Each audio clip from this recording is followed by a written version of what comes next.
Good evening, नमस्कार everyone.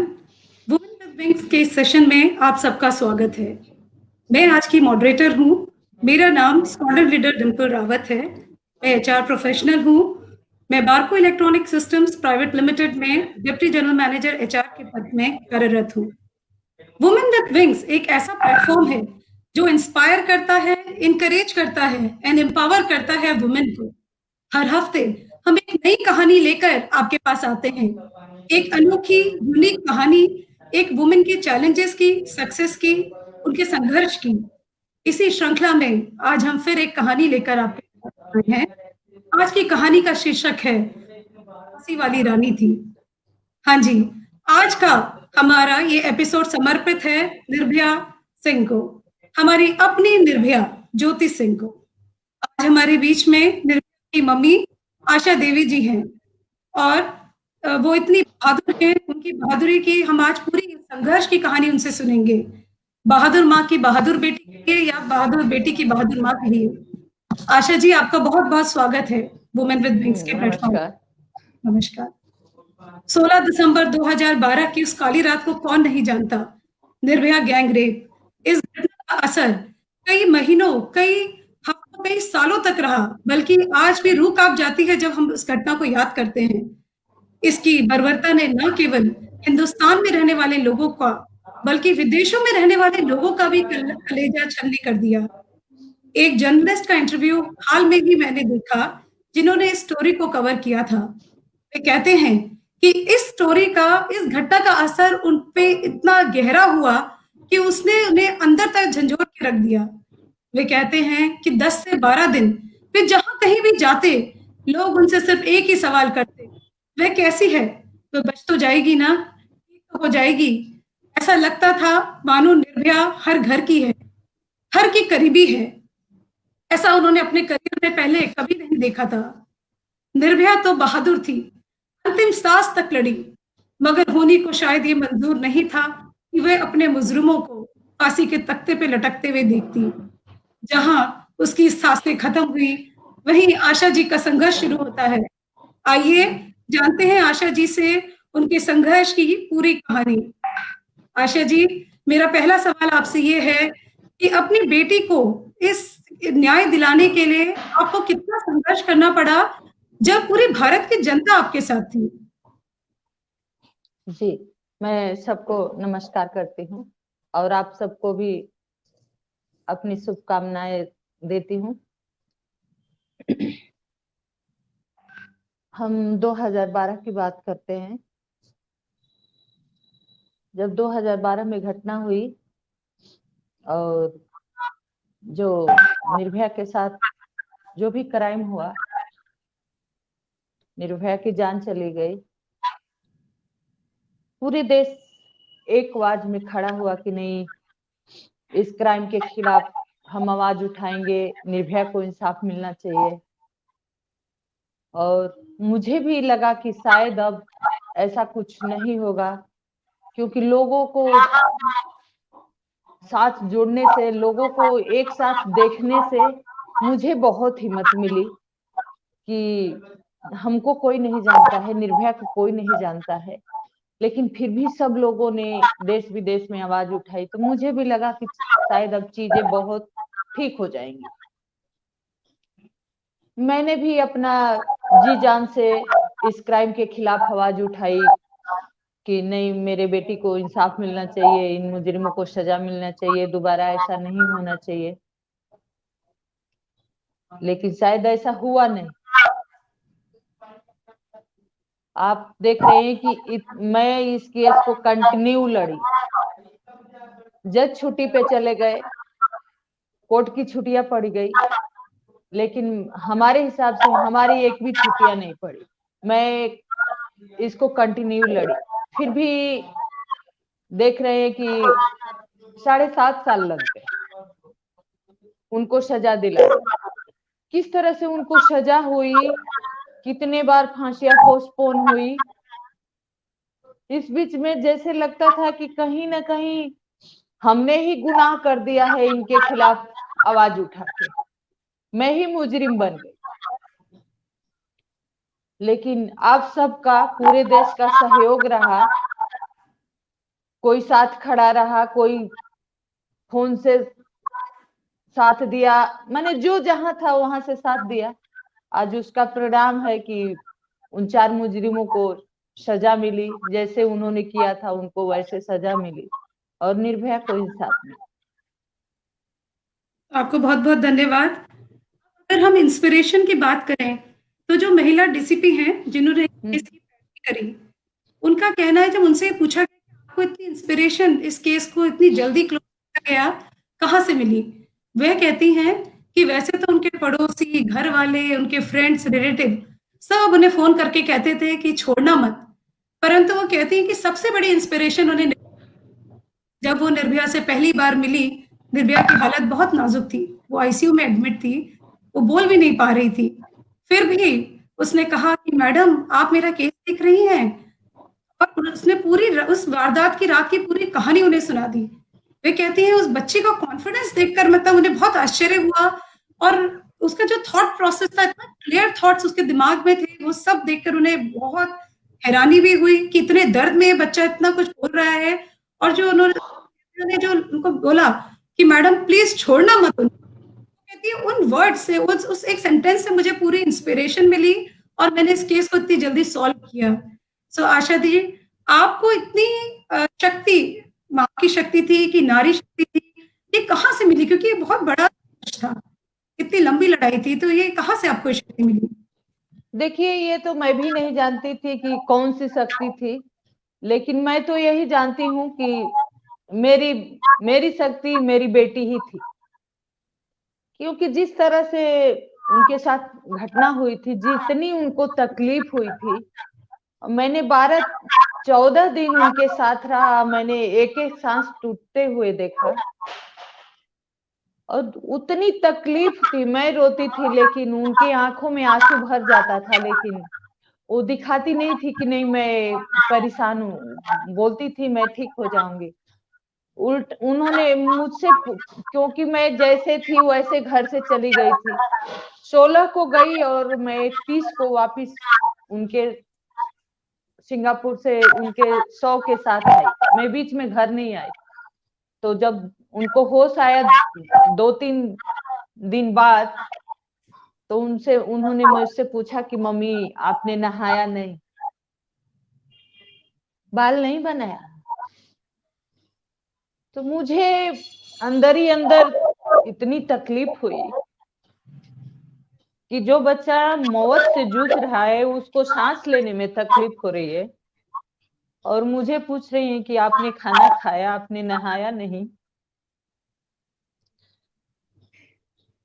और उनकी जो तकलीफ थी, वो तकलीफ से हमें ताकत मिली कि कोई इंसान एक मासूम के साथ ऐसा कैसे कर सकता है और क्यों। मैंने उनके दुख से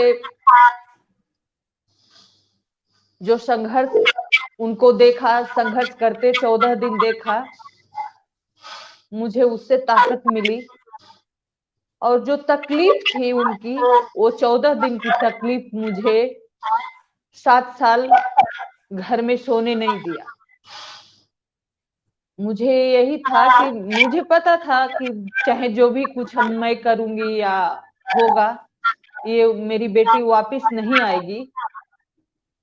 लेकिन मैंने 7 साल, 7.5 साल निस्वार्थ आवाज इसलिए उठाई कि उन चारों को सजा मिले और हमारे बच्चियों के साथ ऐसा ना हो। लेकिन हमारी दुर्भाग्य है, हमारा समाज का दुर्भाग्य है कि इतना कुछ होने के बावजूद भी हम आज भी कहीं ना कहीं हम वही खड़े हैं। लेकिन घटना जब होती है, पूरी दुनिया साथ हो जाती है। हमारे साथ भी थी, आज भी हैं। लेकिन जिसके परिवार में होता है, जिसके साथ होता है, उसके लिए उसकी पूरी लाइफ ही बहुत मुश्किल होती है। तो बिल्कुल ठीक कह रहे हैं आप। ये था, वो जो मैडम थी, छाया मैडम थी, उनकी टीम ने ही उनका टीम ही इतना सख्त थी कि जो जहां था उसको पकड़े। इस केस में उन लोगों ने जो तथ्य रखे, जो सबूत रखे, जितने धाराएं लगाई गई थी, सारी की सारी धाराएं माने मजबूती के साथ उन्होंने रखा और सारी प्रूफ हुई। और पुलिस की ही मेहनत थी, पुलिस की ही ईमानदारी का वो जो संघर्ष था, तो आज उनको सजा मिली। तो मैं देश के सारे पुलिस को, अपने दिल्ली पुलिस को बहुत बहुत धन्यवाद देती हूँ और देश के पुलिस से ये कहना चाहती हूँ कि जिस तरह से निर्भया के केस में दिल्ली पुलिस ने काम किया, अगर वैसे ही सारे बलात्कारियों के केस में ऐसा होगा तो एक बार बच्चियों के साथ ऐसा करने से जरूर वो सोचेंगे। क्योंकि आज आप देख रहे हैं कहीं भी केस होता है तो थाने में ही केस में लापरवाही सामने आती है पुलिस की, कहीं रिपोर्ट नहीं होता, कहीं ठीक से उसकी जांच नहीं होती, जो कि मुजरिमों को फायदा होता है। तो मैं ये भी कहना चाहती हूँ कि मैं कहती हूँ कि नहीं, आप सब लोग लड़िए, सब लोग खड़े होइए, इंसाफ मिलेगा। कहना आसान है, लेकिन मैं तो जानती हूँ कि कितना मुश्किल है। लेकिन सबसे मुश्किल ये भी है कि अगर आपके साथ, आपके परिवार में किसी के साथ अगर ऐसा होता है, तो अगर आप उसको चुपचाप सह के बैठ जाते हैं तो कहीं ना कहीं हम उनको और बढ़ावा देते हैं कि आप और किसी के साथ कर सकते हो। बिल्कुल, बिल्कुल आपने ठीक बोला आशा जी। आशा जी, इतने लंबे समय तक संघर्ष किया, आरोपी आए दिन अपनी तरकीबें अपनाते थे कि फांसी ना हो। किसी ने तो ये तक कहा कि पॉल्यूशन इतना ज़्यादा है कि फांसी की क्या ज़रूरत है। ऐसे में कभी आपका भरोसा कानून से उठा? देखिए, मैं बहुत बार परेशान हुई। मुझे सवेरे निकलने का टाइम होता था कि मुझे इतने बजे जाना है, लेकिन मैं कब घर आऊंगी मुझे नहीं पता होता। मैं हर रोज अपने को तैयार करती थी कि नहीं, मुझे लड़ना है। शाम को आके सोचती थी कि अब क्या करूं। लेकिन जिस तरह से क्राइम हुआ था और जो हमारा संविधान है, जो हमारे संविधान में सजा है, तो मुझे कहीं ना कहीं विश्वास था कि अगर संविधान में सजा है तो इनको जरूर मिलेगी। क्योंकि निर्भया से के साथ जो बर्बरता हुई थी, तो वैसे उससे ज्यादा और कुछ नहीं हो सकता, उसके बाद कुछ बचता ही नहीं है। तो अगर इनको इस केस में अगर इनको फांसी नहीं होगी तो फिर किस में होगी। तो मुझे कहीं ना कहीं जो दर्द था, बेटी का जो दर्द था, तो मुझे कहीं ना कहीं विश्वास था कि इनको सजा जरूर मिलेगी। आशा जी, हमारे दर्शक बहुत सारे कमेंट्स आपके लिए लिख रहे हैं। प्रतिभा राय, जो एक खुद जर्नलिस्ट हैं, वो लिख रही हैं कि आप माँ के नाम पे एक मिसाल हैं। प्रतिभा, थैंक यू सो मच। और बहुत कमेंट्स आ रहे हैं, मैं बीच-बीच में इनको पढ़ती रहूँगी।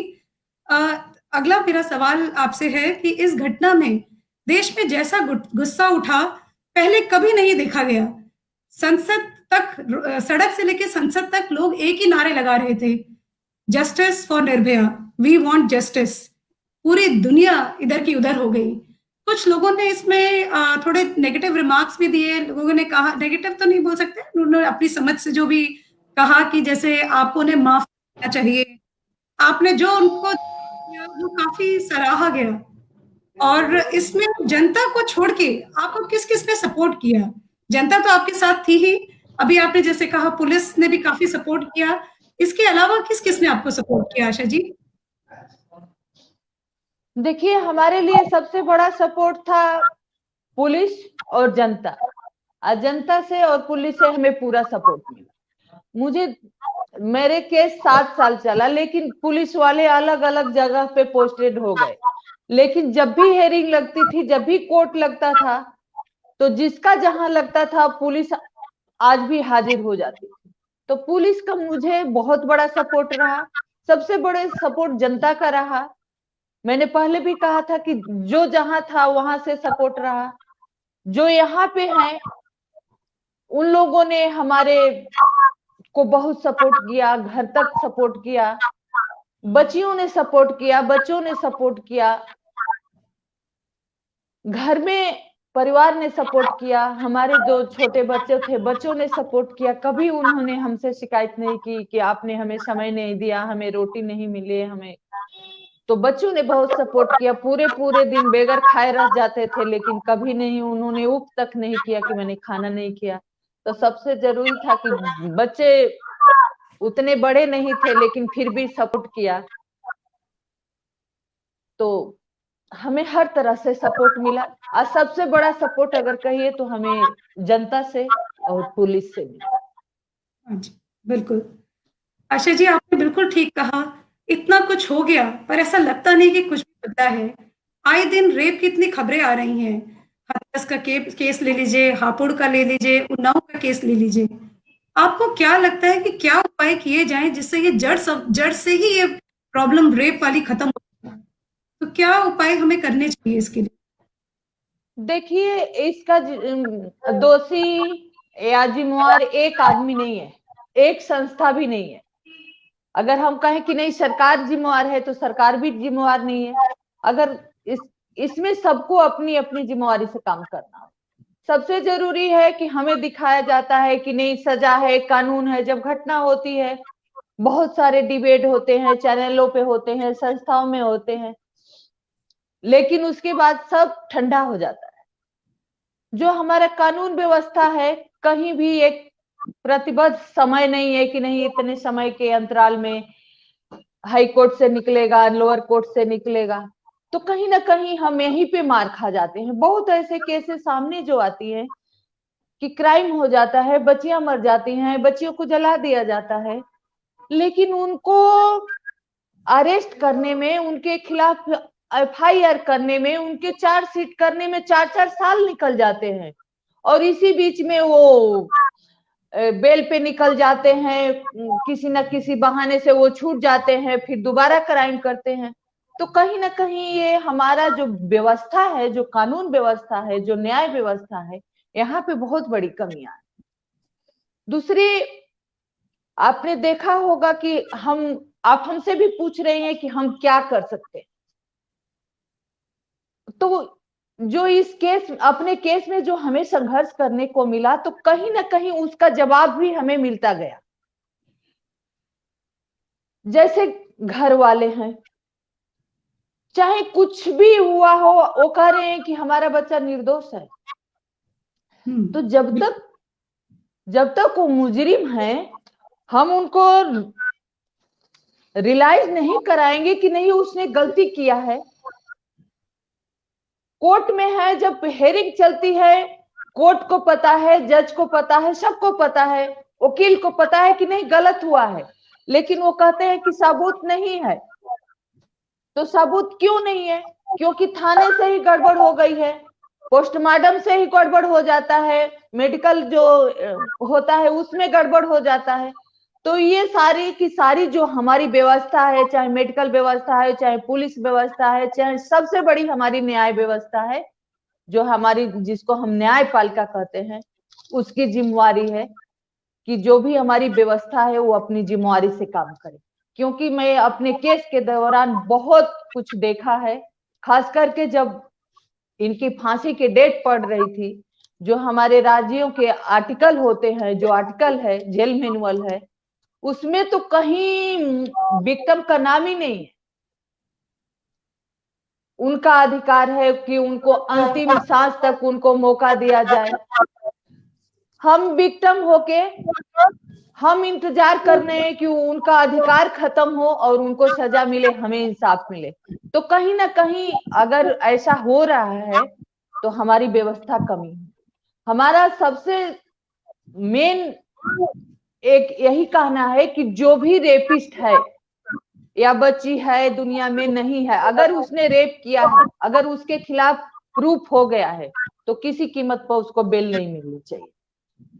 आजकल ऐसा ही हो रहा है, 2 महीने 4 महीने वो रहते हैं न, किसी लोअर कोर्ट से नहीं मिला, हाई कोर्ट चले गए, हाई कोर्ट से बेल मिल गया, आके घर वालों को धमकाते हैं केस वापिस ले लो। बच्ची अगर जिंदा है तो उसको जिंदा जला देते हैं, उसका एक्सीडेंट करवा देते हैं। तो कहीं ना कहीं इसका जिम्मेवार जो है हमारी न्याय व्यवस्था है। बिल्कुल आशा जी, और सारे दर्शक आपके साथ हैं। बीच बीच में जो कमेंट्स आ रहे हैं मैं उन्हें पढ़ रही हूँ, वे आपसे बिल्कुल सहमत हैं। आशा जी, अभी मैं एक डेटा देख रही थी जिसमें ये था कि 32,000 रेप के केसेस आए पिछले साल। इसका हम्म। मतलब है कि 81 cases every day, 88 cases every day के एवरेज से आए हैं। और कुछ केसेस तो रजिस्टर्ड ही नहीं है, जिसमें कि बेचारी बच्चियां पेरेंट्स को शायद बताती हैं या नहीं भी बताती हैं, तो पेरेंट्स कहते हैं कि नहीं नहीं, समाज में बेइज्जती हो जाएगी या बेटी का कल के दिन फ्यूचर खराब हो जाएगा, तो वो सामने नहीं आना चाहते। फिर ऐसी बच्चियां अपने साथ कुछ भी कर लेती हैं। तो इन ऐसे पेरेंट्स के लिए, ऐसे बच्चों के लिए आपका क्या मैसेज होगा? देखिए, यही तो हम मार खा जाते हैं, यही तो हम उनको बढ़ावा दे देते हैं कि जैसे थोड़ा सा उसने गलती किया, पीछा किया, कुछ किया तो घर वाले कहते हैं कि छोड़ो, जाने दो, बेइज्जती होगी, क्या बोलना है। लेकिन कल को जाके वो उसके साथ गलत कर देता है या जला देता है या एसिड डाल देता है, फिर थाने के चक्कर लगाते हैं कि हमारी पुलिस ने मदद नहीं किया। आपने अपनी मदद खुद नहीं किया, आपने अपनी बच्ची की मदद नहीं किया। कुछ भी होता है कम से कम आप रिपोर्ट कराइए, थाने में जाइए, थाने में नहीं हो रहा है उससे ऊपर जाइए, कोर्ट में जाइए। कोई चीज आसान नहीं है, लेकिन मैं ये कहती हूँ कि देर है अंधेर नहीं है। कहीं तो सुनवाई होगी, कुछ तो होगा। लेकिन अगर आप घर में चुपचाप बैठ जाते हैं तो आप कहीं ना कहीं आप खुद जिम्मेवार हैं कि आप दूसरे के लिए प्रेरणा दे रहे हैं कि नहीं भाई, हम तो चुपचाप बैठ गए, आप करो। तो एक मैं ये भी कहूंगी कि कहीं ना कहीं हम समाज, हम खुद माँ बाप भी इस क्राइम के जिम्मेवार हैं। क्योंकि आज भी अगर केस होता है तो लड़की को ही जिम्मेवार माना जाता है, घर में बैठा दो, पढ़ाई छोड़ा दो। लेकिन लड़का तो करके आराम से वो घूम रहा है। लड़की को कहते हैं कि नहीं, तुम रात को क्या कर रहे थे, अरे उससे भी पूछो ना कि वो 12 बजे रात को वहां क्या कर रहा। तो कहीं ना बिल्कुल। कहीं जो मुजरिम है, चाहे उनके घर वाले हों, कहीं ना कहीं जो गलत किया है उसको रियलाइज कराना बहुत जरूरी है कि नहीं, उसने गलत किया है। आज के समय में, आज के डेट तक ये शब्द कोई नहीं उठाता है कि नहीं, उसने अगर गलत किया तो क्यों किया। उल्टे ये उठाया जाता है कि वहां क्या कर रही थी। कई बार ये भी बयान आ जाते हैं कि वो छोटे कपड़े पहनते हैं, वो सज धज के जाते हैं। अरे हाँ, सबका अपने अपना एक अधिकार है, जीने का अधिकार है। भगवान ने अगर दिया है कि नहीं, हम कपड़े पहने, हम अपना मेंटेनेंस करें, तो हमें अधिकार है, हमें करना चाहिए। इसका मतलब ये तो नहीं कि आप हम रात में घूमने गए या हम कपड़े छोटे पहन ले तो उठा के आप रेप कर दो। आपको किसने अधिकार दिया है? तो कहीं ना कहीं हमारा समाज भी इसका जिम्मेवार नहीं नहीं, आपने बहुत अच्छा आंसर। और फिर वही सारे कमेंट्स आ रहे हैं जो आपके आंसर को सपोर्ट करते हैं, आपसे सहमत हैं। आशा जी, मेरा अगला क्वेश्चन आपसे कानून के ऊपर है कि 2013 में, 2012 में जब ये घटना घटी, 2013 में क्रिमिनल जुडिशियल सिस्टम में कुछ रिफॉर्म किया गया, कानून में कुछ अमेंडमेंट किए गए, रेप की परिभाषा को, उसकी डेफिनेशन को एक्सपैंड किया गया, रेप की सजाओं को भी स्ट्रिक्ट किया गया। 2018 में फिर से एक अमेंडमेंट आया। इस अमेंडमेंट में 12 साल से छोटी बच्ची के साथ अगर रेप होता है तो उसके आरोपी को 20 साल तक की सजा और फांसी की सजा तक भी उसमें दी जा सकती है। और जुवेनाइल एक्ट में भी चेंज आया कि अगर आपका जो आरोपी है वो 18 साल से छोटा है, तो अगर उसका क्राइम बहुत ही हीनियस है, बहुत सीरियस है, तो कोर्ट को ये अधिकार होगा कि वो उसको एडल्ट तक ट्रीट कर सकते हैं। तो और आपके आप क्या चेंजेस और आना चाहेंगे कि कानून में आए? और ये मेरा देखिए, दर्शक है। सबसे जरूरी है कि जो भी आपने बताया सब कुछ हुआ, क्योंकि मैं जानती हूँ, मैं उसको फॉलो करूँ। लेकिन आप ये बताइए कि 18 में ये कानून आया था कि जो बच्ची के साथ छोटे 12 साल से कम उम्र की बच्ची के साथ रेप होगा तो उसको फांसी हुई। तो आप ये भी आंकड़ा लगाइए कि 18 से 20 तक कितने 2-2, 3-3 साल के बच्चियों के साथ, जो जब 18 में कानून आया था वो 5 साल की बच्ची के साथ रेप हुआ था। क्या उस मुजरिम को फांसी हो गई? जो 2-2, 3-3 साल बच्चियों के साथ रेप हुआ है उनको फांसी हुई है? उनका तो पता ही नहीं है कि केस कहाँ है।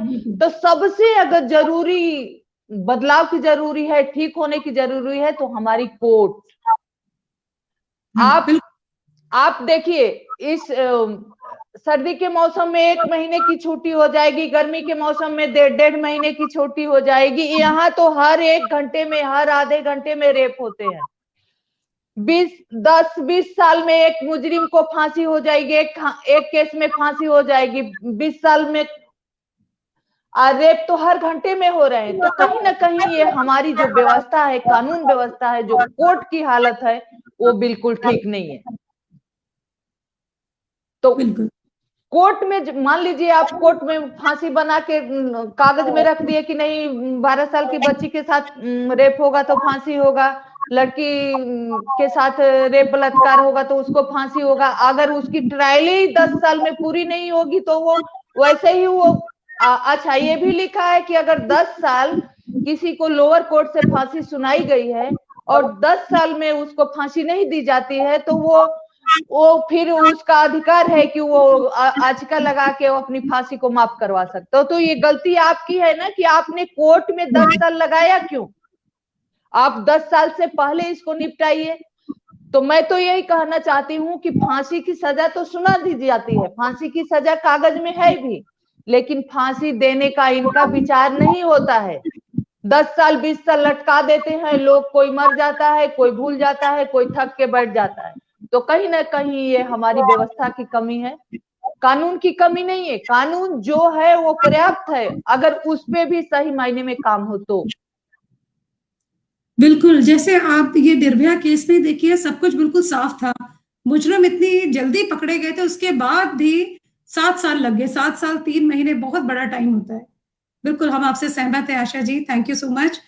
आशा जी, माँ, विदेश की माओ के लिए, बेटों की माओ और बेटियों की माओ के लिए आपका क्या संदेश होगा? क्या मैसेज आप देना चाहेंगी? देखिए, हमारे लिए बेटा हो या चाहे बेटी है, दोनों बराबर है, और हम सबको यही समझना चाहिए। सबसे जरूरी है कि चाहे बेटा है चाहे बेटी है, हम उनको समान संस्कार दे, समान शिक्षा दे। जिस तरह से हम अपने बेटी को बचपन से ही कहते हैं कि नहीं, तुमको दूसरे के घर जाना है, तुमको ये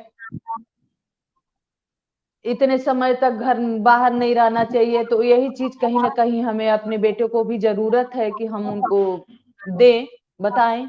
उनसे भी हम पूछें कि नहीं, आप क्या कर रहे हो, कहाँ जा रहे हो, क्योंकि आज की समय क्या मांग है कि हम ये सवाल करें। क्योंकि कहीं ना कहीं हमसे चूक हो जाती है। तो जरूरी है कि हम अपने बेटी को भी सशक्त बनाएं, उस लायक बनाए कि वो अपने आप को सक्षम बने, सक्षम से रहे, अपनी सुरक्षा करे।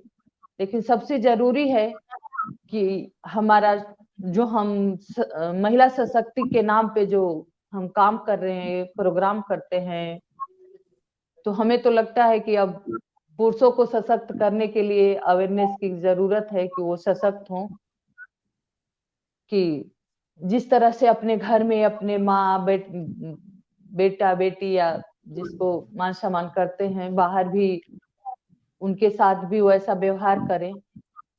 और मैं सबसे जरूरी है हम माँ बाप को कि अपने बच्चों में फर्क ना करें, क्योंकि कहीं ना कहीं हम अपने बच्चों को खुद कमजोर करते हैं। एक बात और भी मैं यही बच्चों से भी, लड़कियों से भी, लड़कों से भी यही कहना चाहती हूँ कि अगर आपको कोई भी समस्या है, घर में है, स्कूल में है, कॉलेज में है, आप अपने घर में अपने माँ बाप से बताइए।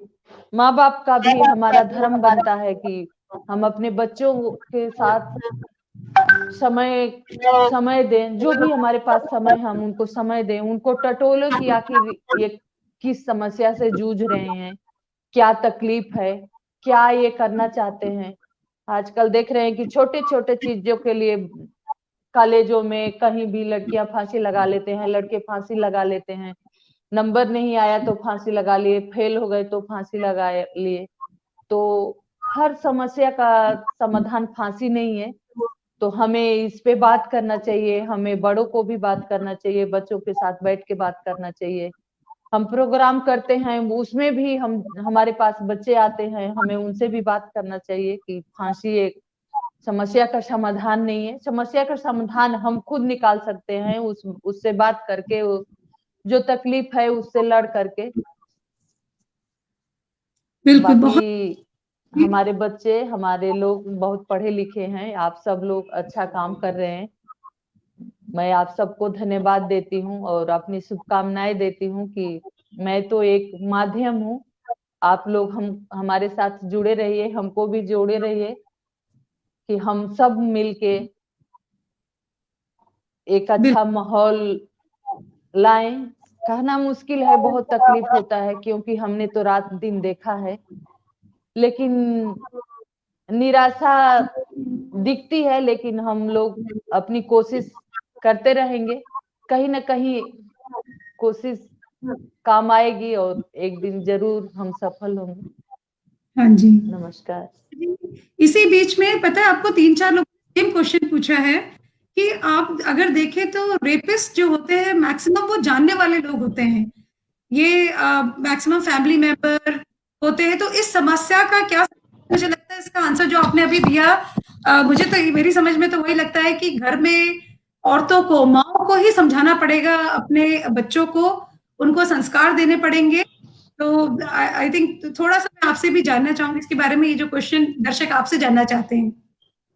देखिए, मैं तो यही यही कहूंगी कि चाहे घर है और चाहे बाहर है, अगर किसी ने रेप किया है और रेपिस्ट है, तो वो रेपिस्ट रेपिस्ट है, उसको सजा मिलनी चाहिए। घर, चाहे घर का भाई ही क्यों ना हो, हमारा पति बिल्कुल, ही क्यों ना हो, हमारा ससुर क्यों ना हो, हमारा बाप क्यों ना हो, लेकिन अगर वो बेटी के साथ रेप करता है तो बाप कहाँ से हुआ? तो रेपिस्ट रेपिस्ट है और सजा मिलनी चाहिए। बिल्कुल।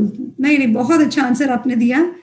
आशा जी, मुझे पता है शायद एक भी पल ऐसा नहीं होगा जब आप ज्योति को याद नहीं करती होंगी। तो नहीं, दर्शक जानना चाहते हैं कि कोई ऐसी याद जिसको याद करके आपके होठों पे मुस्कुराहट आ जाती हो। ज्योति पढ़ाई में बहुत अच्छी थी, मैंने एक इंटरव्यू आपका देखा, 200 में से 200 नंबर उनके आए। सो इतनी होशियार थी वो। कोई ऐसी बात आप शेयर करना चाहेंगी जिसे सोच सोच के आपको मुस्कुराहट होठों पे आती हो?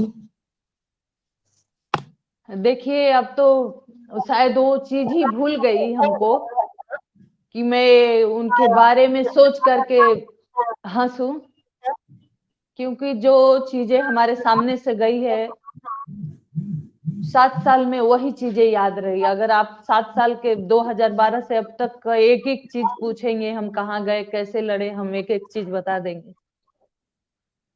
लेकिन इन 7 साल में हमें कभी ये ध्यान नहीं आया, क्योंकि जब वो उनके साथ घटना हुई थी, वो 23 साल की थी। 23 साल में बहुत सारी खुशियां आई होंगी, बहुत सारे ऐसे समय आए होंगे, हम खुश होंगे, लेकिन अब वो दिन शायद लाइफ में कभी आएगा नहीं। लेकिन वो बचपन से ही मैंने, उस टाइम हमें समझ नहीं आता था, लेकिन अब जब मैं सोचती हूँ तो लगता है कि नहीं, उनका कुछ अलग सा व्यवहार होता था। पढ़ने में बहुत होशियार थी वो। किसी से, सबसे तो ये था कि किसी से झगड़ा करना नहीं चाहती कि मैंने, कोई बात है हम लड़ाई करें। उनका यही था कि हम बात करके उसको ठीक कर सकते हैं। कई बार ऐसा होता था जब वो देहरादून पढ़ती थी, तो एक उनको आदत थी, जैसे कि होता है, कोई तकलीफ होता है, चाहे कोई बात का टेंशन होता है, तो आदमी, तो उस बीच में उनको खुद भी और दूसरे को भी हंसाने की आदत थी। कुछ भी अचानक से बोलना, या कि मैंने लोग, जैसे लगता था कि उनको गम छूता ही नहीं है। हम 5 जने परिवार में थे, बहुत खुश रहते थे, 3 बच्चे थे और भाइयों में वो बड़ी थी। तो जैसे लगता था कि मैंने सबको जोड़ के रखती थी।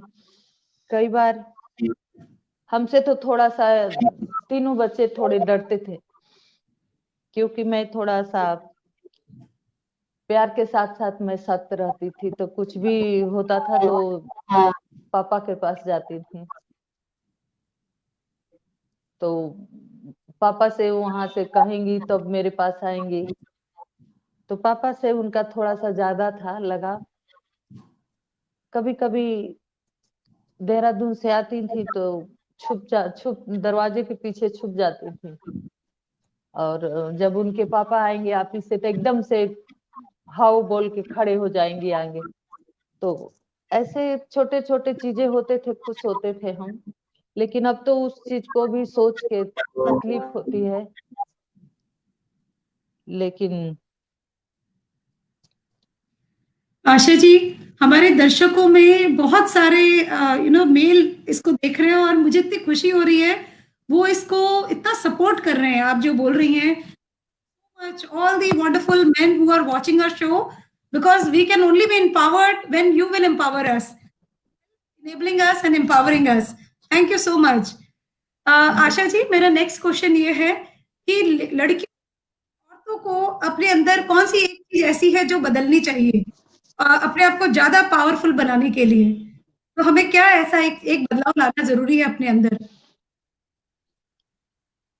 देखिए, आप लोग पढ़े लिखे हैं, इसके बारे में तो आप जान सकते हैं, लेकिन मैं इतना जरूर कहूंगी कि चाहे हम अपने ससुराल में हो, घर में हो, खास करके ससुराल अपने माँ बाप के पास तो हमारा बचपना गुजरता है, लेकिन अगर ससुराल में हम हैं तो हम ये नहीं कहेंगे कि नहीं हम अपना परिवार तोड़े, किसी से झगड़ा करें। लेकिन एक हमारा अपना जो अस्तित्व है, हमें उसके उसके साथ समझौता नहीं करना चाहिए। हमें लगता है कि नहीं हम ज्यादा टॉर्चर हो रहे हैं या हमारे साथ ज्यादा जास्ती हो रही है, तो हमें अपने लिए लड़ना चाहिए, अपने लिए, अपने अस्तित्व को बचाने के लिए हमें संघर्ष करना चाहिए, समझौता नहीं करना चाहिए। क्योंकि हमें नहीं लगता है कि कोई माँ या कोई पत्नी चाहती है कि हमारा परिवार टूटे, हमारा बच्चे को तकलीफ हो। तो हमें ऐसी चीजें कोई छोड़ने की जरूरत नहीं है। लेकिन हाँ, हमारा इतना जरूर होना चाहिए, हर महिला के अंदर होना चाहिए कि हमारा एक अपना अस्तित्व है, हमारी एक जिंदगी है। तो हम अपने परिवार के साथ खुश रखने के साथ साथ हम अपने आप को खुश रखें और अपने अधिकार के लिए हम समझौता ना करें। बहुत ही अच्छी आपने बात। आरएल आदित्य ने अभी भी पोस्टर पढ़ा, उन्होंने कमेंट डाला कि हर स्ट्रीट में हमें एक पोस्टर लगा देना चाहिए जिसमें रेप के अगेंस्ट क्या सजाएं हैं वो हमें दिखा देनी चाहिए, लिखना चाहिए, ताकि लोग इस कार्य को करने उसको, इस मैसेज को हमें बार बार रीइंफोर्स करना पड़ेगा। Thank you so much Aditya for this. अब मेरा आपसे एक सवाल और है आशा जी। स्कूल में हम बोलते हैं कि गर्ल्स को शिक्षा में बताया जाए, बट मुझे लगता है कि गर्ल्स के बॉयज को भी, हमें सभी को, सारे सारे स्टूडेंट्स को इसके बारे में बताना चाहिए। तो आपको क्या बिल्कुल। लगता है स्कूल में? हाँ जी। हाँ, बिल्कुल। गर्ल्स को ही नहीं बल्कि बॉयज को भी बताने की जरूरत है, क्योंकि कहीं ना कहीं गलती तो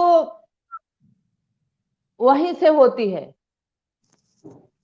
लेकिन एक बात और भी है, जैसे आपने कहा कि आदित्य ने, किसी ने पूछा कि हमें लगा देना चाहिए, तो बहुत सारे कई बार ऐसे भी केसे आ रहे हैं कि आपसे कोई, आप साथ रह रहे हो या कॉलेज में हो, कैसे भी हो, कोई कारण बस भी अगर आप झूठ मूठ का किसी पे केस थोप दिए और उनको सजा हो गई या जेल हो गया, तो ये भी गलत है। हम एक नागरिक होने के नाते जितना हमें बच्चियों से प्यार है, जितना महिलाओं से प्यार है, उतना ही तो हमको बच्चों से भी प्यार है। बच्चे भी तो हमारे हैं, जैसे बेटियां हैं वैसे बेटे भी तो हमारे हैं। तो मैं ये भी कहना चाहती हूँ कि अगर किसी महिला ने किसी पुरुष को अपने फायदे के लिए अगर उस पर थोप दिया कि नहीं इन्होंने हमारे साथ रेप किया या हमारे साथ गलत किया, तो जो सजा पुरुष को बलात्कार में रेप में मिलती है वही सजा उसको भी मिलनी चाहिए। क्योंकि कई बार मैं कई मंच पे जाती हूँ तो कई लड़के हमसे सवाल करते हैं कि आंटी हम आपको बहुत सपोर्ट करते हैं, लेकिन आप ये बताइए कि अगर हमें कोई केस में झूठा फंसा देता है तो हम उनका क्या होना चाहिए। हमने कहा कि अभी आपने पूछा कि बाप या भाई होता है, लेकिन वो गलती तो किया तो गलत है। तो उसी तरह अगर किसी महिला ने किसी पुरुष को अपने फायदे के लिए फंसा दिया या गलत तरीके से फंसा दिया, उसने कुछ नहीं किया है, तो उस महिला को भी सजा होनी चाहिए। बिल्कुल बिल्कुल बिल्कुल ठीक बोला आपने आशा जी। आशा जी, अब मैं श्रुति को बुलाना चाहूंगी। शेफाली, क्या आप श्रुति को ऑन लाइव ला सकते हैं? हाय श्रुति। हाय। हेलो। सो श्रुति आशा जी की बेटी से भी बढ़कर है, मैं कहूंगी, क्योंकि श्रुति उनके संघर्ष में साथ में रही और उन्हें हमेशा आशा दी उन्होंने। और जस्टिस की पूरी लड़ाई में श्रुति साथ में थी।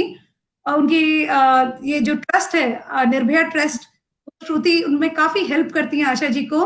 तो श्रुति, मैं आपसे जानना चाहूंगी इस ट्रस्ट के बारे में, हमारे दर्शकों को वुमेन विद विंग्स के प्लेटफॉर्म के माध्यम। श्रुति बीमार तो नहीं है? नहीं नहीं तो आप ऐसे क्यों दिख रहे हो? इस रूम रोशनी कम है मम्मी, और कुछ नहीं है। बिल्कुल ठीक है हम। ठीक। हाँ जी श्रुति, तो हम आपसे जानना चाहेंगे कि निर्भया ट्रस्ट के बारे में आप हमें बताइए। अगर किसी को इसकी हेल्प चाहिए, गाइडेंस, तो वो कैसे अप्रोच कर सकता है? कोई वेबसाइट है आपकी, कोई फोन नंबर है जहां हमारी बच्चियां या कोई भी बच्चे, कोई भी जिसको भी सपोर्ट चाहिए, तो आपको मतलब उसके बारे में आप हमें थोड़ा बता सकते हैं इस माध्यम से? जी बिल्कुल।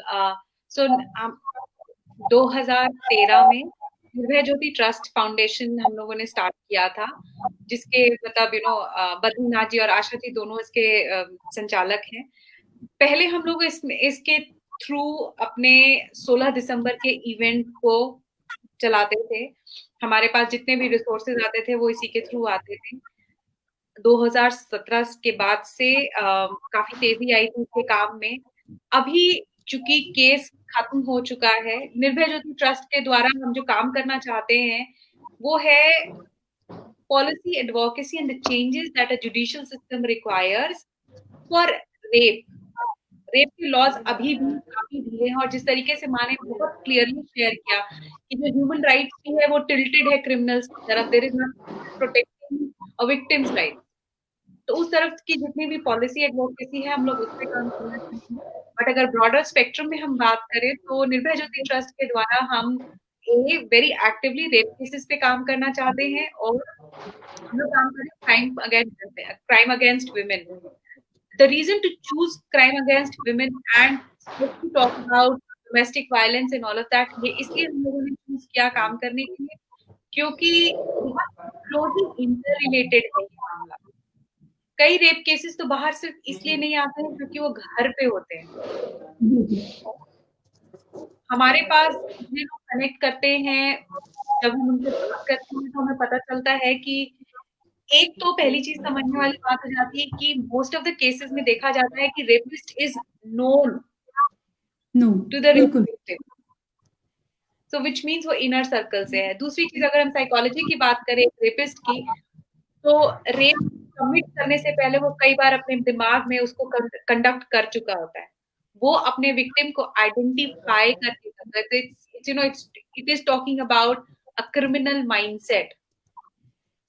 So how are we addressing all of that? तो इस तरीके की अवेयरनेस के लेवल पे हम लोग काम करना चाहते हैं। इस समय जो काम चल रहा है वो बहुत एक्टिव है। कुछ हम and it's all through volunteers. There are very senior lawyers जो हमारे साथ जुड़े हुए हैं। बहुत छोटी सी टीम है, 3-4 लोगों की है। कुछ एनजीओ ने अपना हाथ हमारे साथ जोड़ा हुआ है, जिसमें जैसे भी केसेस आते हैं हम उनको बताते हैं। केसेस आते कैसे हैं हमारे पास, तो कुछ लोगों के पास नंबर है। निर्भया ज्योति ट्रस्ट की अपनी वेबसाइट है, निर्भया ज्योति ट्रस्ट, आप लोग चेक कर सकते हैं।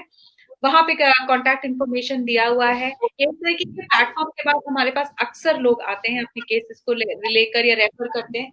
कुछ एनजीओ हमें केस रेफर करते हैं जिसमें कि हमें पता है कि आशा जी और बद्री जी की अगर आवाज उनके साथ जुड़ती है तो उनको बल मिलता है। लेकिन पहला प्रोसेस हम यही करते हैं, जिस तरीके से माँ ने बताया कि women try to exploit in a negative way because उनको पता है कि लॉ उनकी तरफ टिल्टेड है, उनको फेवर करता है। तो हम पहले वेरीफाई करते हैं कि कोई जेन्युइन इंटरेस्ट है कि नहीं है, केस जेन्युइन है कि नहीं है। पास्ट 1 ईयर जब से मैं काम कर रही हूँ, हम लोगों ने खुद भी 2-3 ऐसे केसेस देखे जहाँ पे जेन्युइन इंटरेस्ट या victim was not true to themselves, तो हम लोगों ने वो केस ड्रॉप कर दिया था। जी, तो यही सारी लर्निंग के बाद हम लोगों ने डिसाइड किया कि हम एक तो रेप केसेस पे बहुत एक्टिवली काम करेंगे और दूसरा I would repeat crime against women, जिसमें कि हम काफी एक्टिवली 2-3 एनजीओ के सपोर्ट के थ्रू काम चल रहा है। 20 को शायद केस बंद हो गए थे, बट काम तब बंद हुआ था और ना अब बंद हुआ है। आशा जी लगातार केसेस में जुड़ी हुई हैं।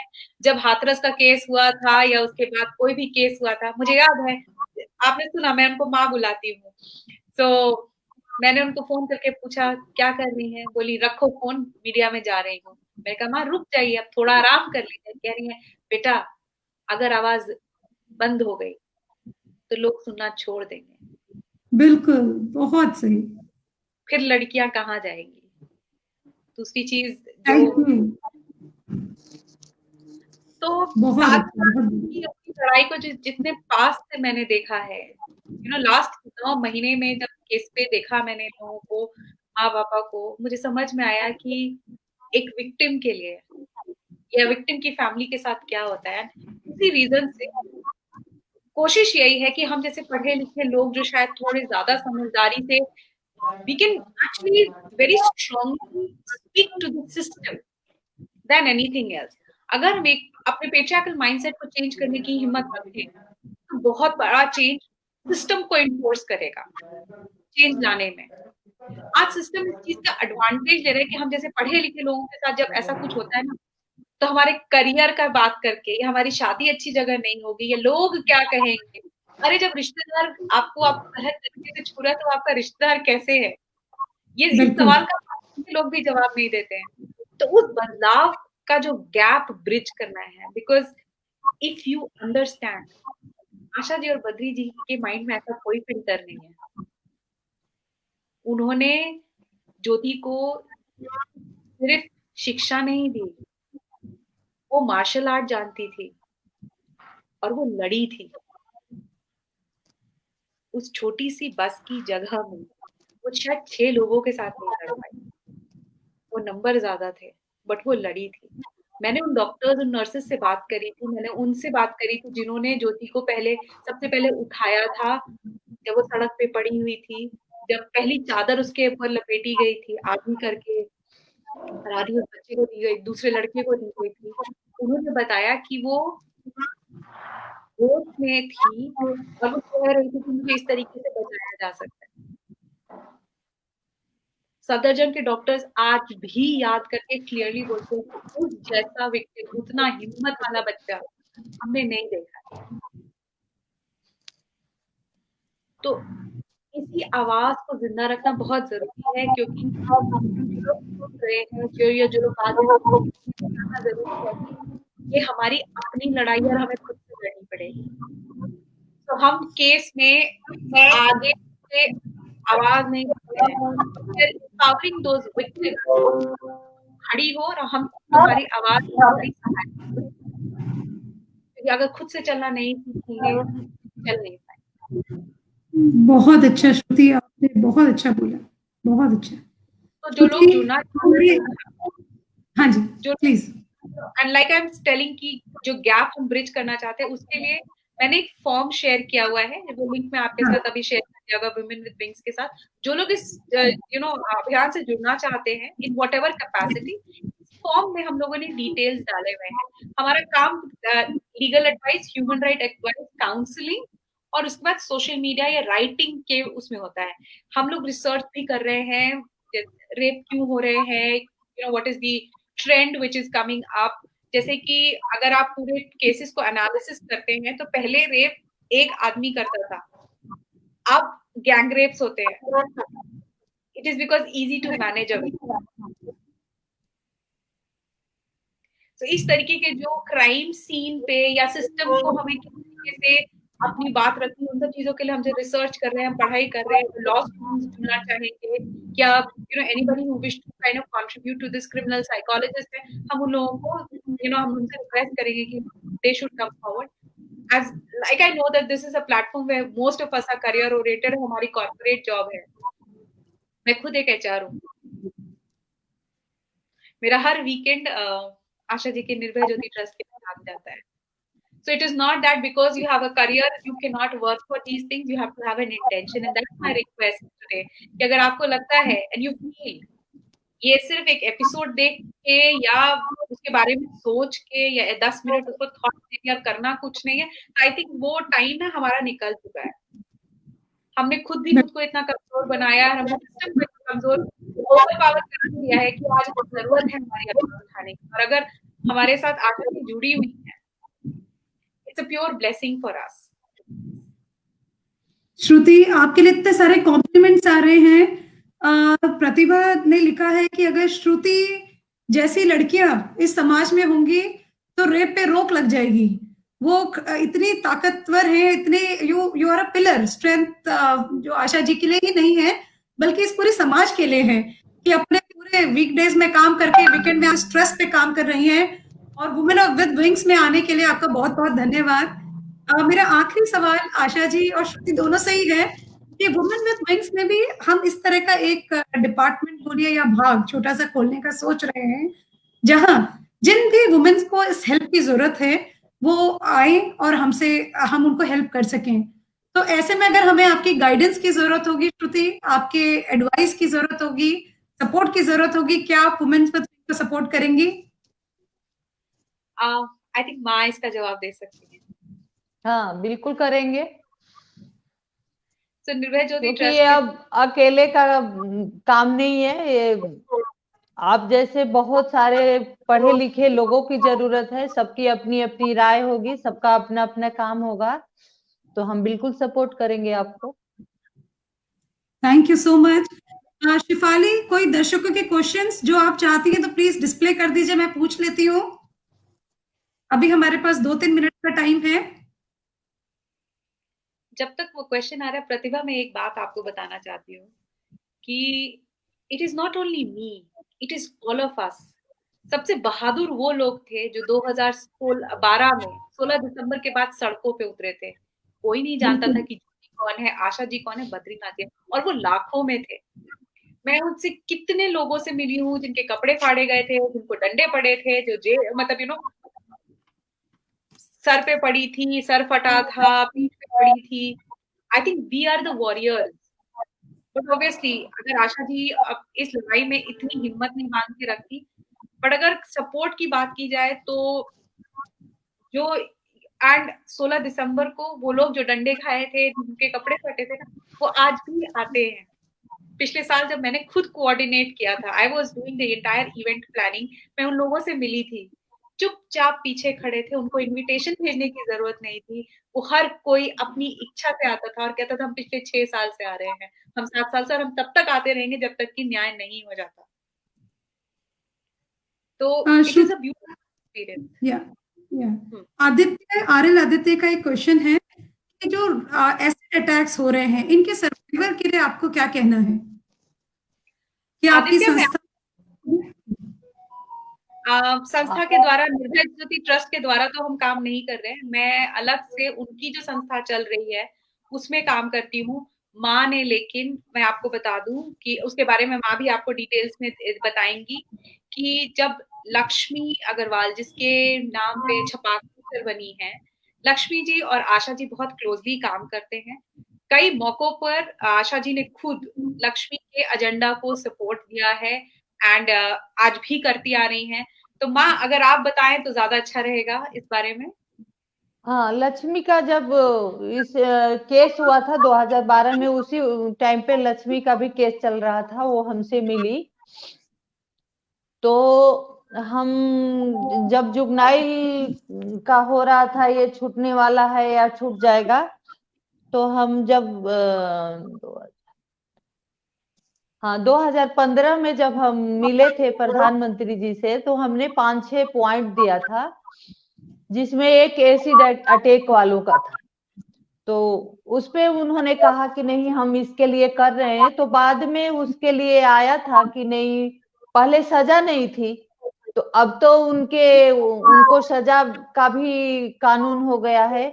और ये भी है कि नहीं, जो एसिड अटैक के लड़कियां हैं तो उनको सरवाइव के लिए उनकी मदद की जाएगी, उनकी जॉब के बारे में भी आया है।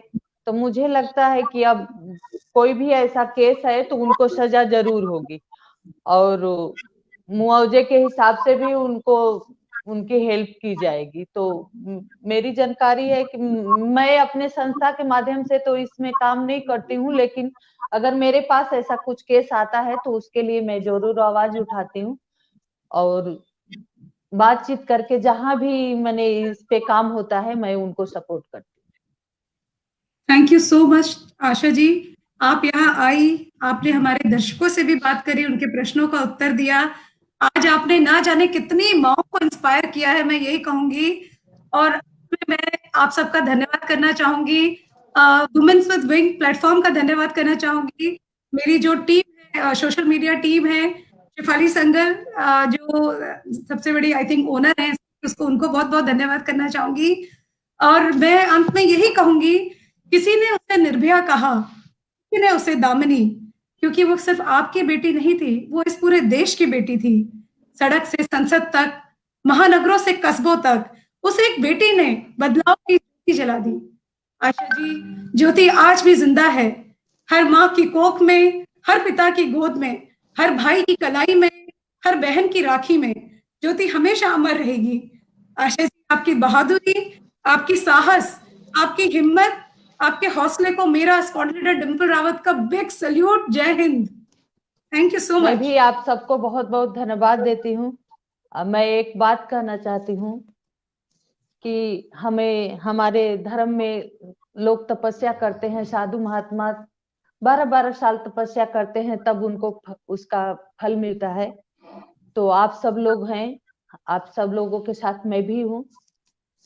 तो हम लोगों को इतना जल्दी फल तो नहीं मिलने वाला है, लेकिन ये हमारी तपस्या है, आप लोगों की तपस्या है, जो हम लोग संघर्ष कर रहे हैं, महिलाओं के लिए काम कर रहे हैं। तो हमें भी, मैं आपको विश्वास दिलाना चाहती हूँ कि हमें भी एक दिन जरूर सफलता मिलेगी। हमारी बच्चियां, आप सब, हम सब जरूर सुरक्षित होंगे। Thank you so much Shruti, thank you so much ITV ji, thank you. Thank you दर्शकों, आपने इतने अच्छे से हमें सुना, और आप इतने अच्छे से इंटरेक्शन हमारे साथ कर रहे थे। लगातार आपके कमेंट्स, कॉम्प्लीमेंट्स आते जा रहे थे, जिसने हमें इतना साहस दिया। और हम ऐसे ही आपसे वादा करते हैं कि ऐसे ही हम अच्छे अच्छे स्टोरीज को लेके आपके सामने आएंगे, जो बहुत इंस्पायरिंग होगी, जो इस पूरी दुनिया में बदलाव लाएंगी। Thank you so much. Bye. Bye.